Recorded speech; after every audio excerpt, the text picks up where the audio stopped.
क्या होगा अगर आपके दादा ने कोई क्राइम किया हो लेकिन उसकी सजा 3 पीढ़ी बाद भी उसके पोते को भुगतनी पड़े?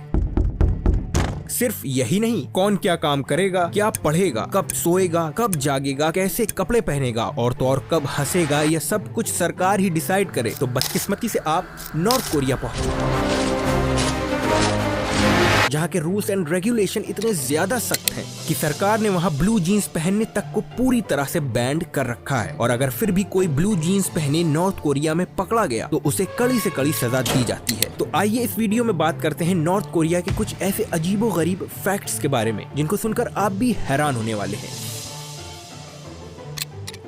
जहां आज के टाइम पर हर एक चीज इतनी ज्यादा टेक्नोलॉजिकल ड्रिवन हो चुकी है कि बिना इंटरनेट के कोई काम सोचना भी मुश्किल है, मगर नॉर्थ कोरिया दुनिया की उन रेयर जगहों में से एक है जहां इंटरनेट आज भी जनरल पब्लिक के लिए अवेलेबल है ही नहीं, बल्कि नॉर्थ कोरिया के लोग डे टू डे यूसेज के लिए इंटरनेट की जगह पर प्राइवेट इंट्रानेट इस्तेमाल करते हैं, जिसे वो वैंग मियोंग के नाम से बुलाते हैं। और अगर आप ये सोच रहे हैं कि इंटरनेट और इंट्रानेट के बीच में फर्क क्या है, तो फर्क असल में ये है कि इंटरनेट एक तरह का ग्लोबल नेटवर्क होता है जिसमें पूरी दुनिया के सभी लोग न सिर्फ आपस में कनेक्टेड होते हैं बल्कि वो एक दूसरे को इंफॉर्मेशन सेंड या रिसीव भी कर सकते हैं। वहीं दूसरी तरफ इंट्रानेट एक प्राइवेट नेटवर्क होता है जो कि इंटरनेट से ना कनेक्ट होकर प्राइवेटली ही एक्सेस किया जा सकता है। इसी वजह से नॉर्थ कोरिया की आम जनता का ये प्राइवेट कनेक्शन कोरिया में तो एक दूसरे से कनेक्टेड होता है मगर बाकी दुनिया से बिल्कुल ही रिस्ट्रिक्टेड है। इसके अलावा नॉर्थ कोरिया में इंटरनेट फैसिलिटी न होने की वजह से न तो ऑनलाइन शॉपिंग और डिजिटल बैंकिंग जैसी बेसिक फैसिलिटी वहाँ अवेलेबल है, बल्कि वहाँ यूट्यूब, इंस्टाग्राम और फेसबुक जैसी सोशल मीडिया प्लेटफॉर्म तक के बारे में आम जनता को कुछ पता ही नहीं है, क्योंकि इन सभी सोशल मीडिया प्लेटफॉर्म की जगह पर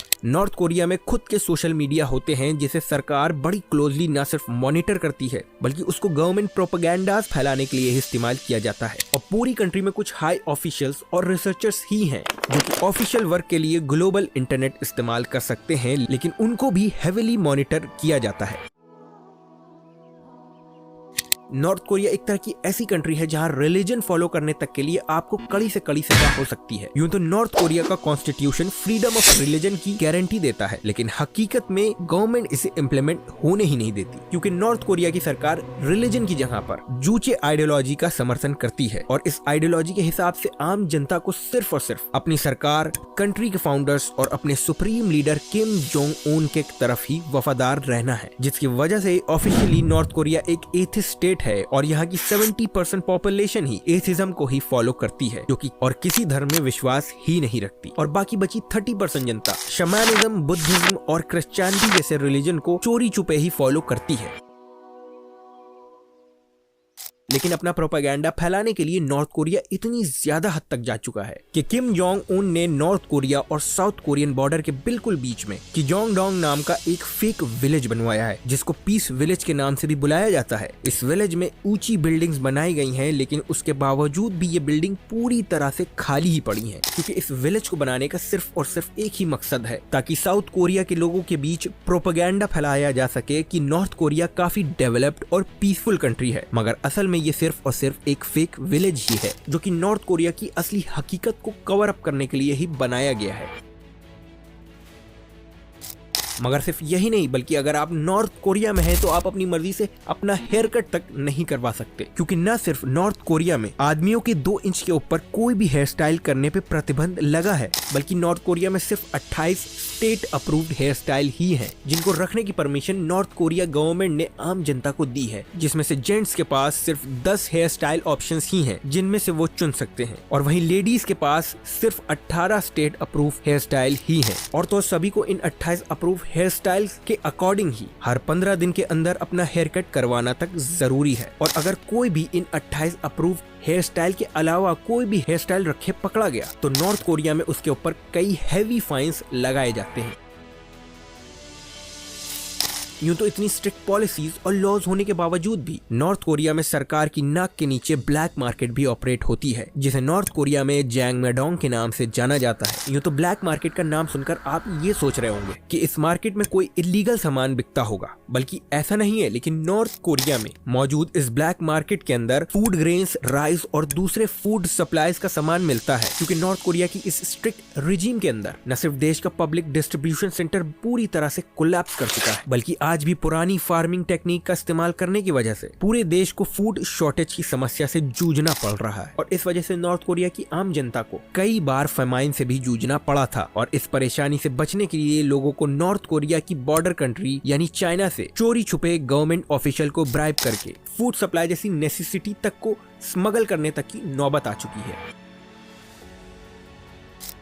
नॉर्थ कोरिया के एक और रूल के हिसाब से वहां हर एक घर में गवर्नमेंट अप्रूव्ड रेडियो तक होना जरूरी है, जिसे वो कभी भी स्विच ऑफ तक नहीं कर सकते। जी हाँ, न सिर्फ ये रेडियो गवर्नमेंट ही आम जनता को इशू कर सकती है, बल्कि ये रेडियो को स्पेशली इस तरह डिजाइन किया गया है कि कोई भी फॉरेन ब्रॉडकास्ट इस रेडियो पर एक्सेस किया ही नहीं जा सकता। और ये रेडियो सिर्फ और सिर्फ गवर्नमेंट आम जनता के बीच न्यूज और अपना प्रोपेगेंडा फैलाने के लिए ही इस्तेमाल करती है।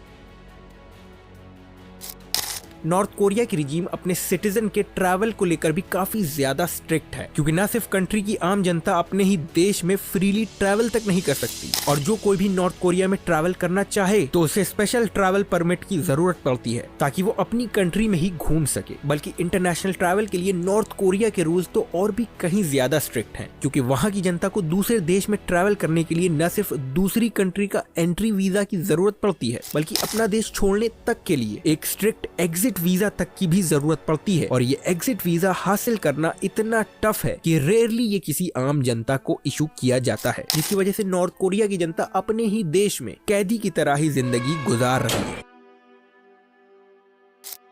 नॉर्थ कोरिया दुनिया की एकमात्र इकलौती ऐसी कंट्री है जहां सरकाज़म करने पर भी प्रतिबंध लगा है, क्योंकि इस देश के supreme leader Kim Jong Un को ये डर है कि अगर यहाँ सरकाज़म को लीगल कर दिया गया तो यहाँ की जनता कंट्री के लीडर्स को सिर्फ मजाक में ही लिया करेगी। इसलिए मजाक करने पर भी इस कंट्री में रोक लगी है। और सिर्फ इसी वजह से साल 2015 में नॉर्थ कोरिया के एक फैक्ट्री वर्कर को सरकार ने अरेस्ट कर लिया था, क्योंकि उसने फूड शॉर्टेज को लेकर गवर्नमेंट के खिलाफ मजाक कर दिया था कि उनके लीडर किम जोंग उन के लिए वो इतने ज्यादा शुक्रगुजार हैं कि उन्होंने मिसाइल को फूड प्रोडक्शन के ऊपर प्रायोरिटी ज्यादा दी है।